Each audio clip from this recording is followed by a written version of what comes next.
مٹریلسٹک world میں سفر کرتے ہوئے ہمارا ذہن مادیت کی طرف اتنا جا چکا ہے کہ ہم نے نبی کے مشن کو ختم کر دیا.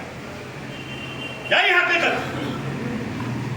اس کی وجہ سے نہ دنیا میں آپ کے ترقی کے راستے کھلے ہیں اور آخرت میں کیا ہوگا مجھے نہیں معلوم.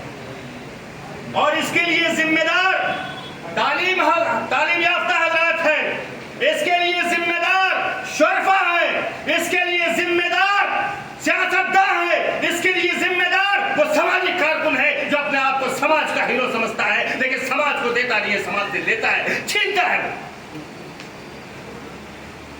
جب تک کہ دل و دماغ کی کیفیت میں تبدیلی نہیں آئے گی کوئی بھی معاشرہ تعلیمی طور پر ترقی نہیں کر سکتا. مفتی نشاط صاحب نے گفتگو کی, چند سنجیدہ نوجوانوں نے سنا ہوگا. ابھی رضوان اورنگ آبادی صاحب ہمارے یہاں موجود ہیں, کبیر میموریل اردو ہائی اسکول کے سابق ہیڈ ماسٹر رہے. الحمدللہ ان کا ایک امپورٹنٹ رول ہے کبیر میموریل اردو ہائی اسکول کے اندر.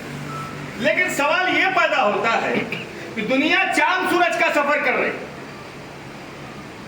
کہاں کے نور آپٹیکلز کے لوگ, جو بھی لوگ ہیں, جو بھی یہ نور کوچنگ سینٹر کے جو بھی لوگ ہیں جنہوں نے یہ قدم اٹھایا ہے, personally I would like to salute them کہ کم سے کم آپ نے ایک تعلیمی فکر, اب تک تو نور آپٹیکلز پہ آئے تھے روشنی کا چیک کرانے کے لیے, لیکن اب تعلیمی بصیرت کے تعلق سے بھی یہاں گفتگو ہوگی, اس کا اندازہ ہمیں نہیں تھا, اس کے لیے ہم آپ کو سیلوٹ کرتے ہیں.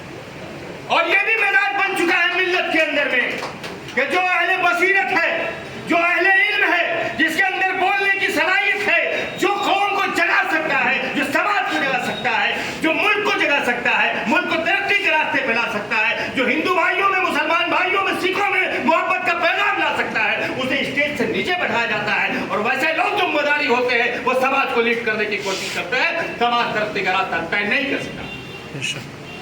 یہ بات سمجھنے کی ضرورت ہے. مولانا آزاد مفتی نشاط صاحب, first education minister, Maulana Azad had once said widespread illiteracy. مختار صاحب بہترین سماجی کارکن ہے, آپ کی خدمات ہے آزاد نگر ذاکر نگر کے اندر میں, اور آج بھی ہے, قائم ہے, کہ Maulana Azad had said widespread illiteracy among the youth of our society is a virtual slap on our faces. کہ بڑے پیمانے پر پھیلی ہوئی جہالت صحیح معنوں میں ہمارے نوجوانوں کے, ہمارے بچوں کے چہروں پہ زندہدار تھپڑ, اور آج بھی وہ تھپڑ ہم پر پڑ رہا ہے. سوال اٹھتا ہے کہ دنیا سائنس اینڈ ٹیکنالوجی کے اندر اپنا مقام حاصل کرتی ہے, آپ کے اندر گفتگو کا شعور نہیں. محرم 10ویں محرم گزر گیا, کیسے گزارا آپ نے؟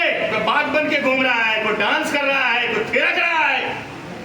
نواسہ رسول کی شہادت کے دن میں نواسہ رسول کے نام پہ جلوس نکال کے ان کے احترام کے بجائے ہم گناہ بٹورتے ہیں اور توہین کرتے ہیں اور غلط میسج دیتے ہیں.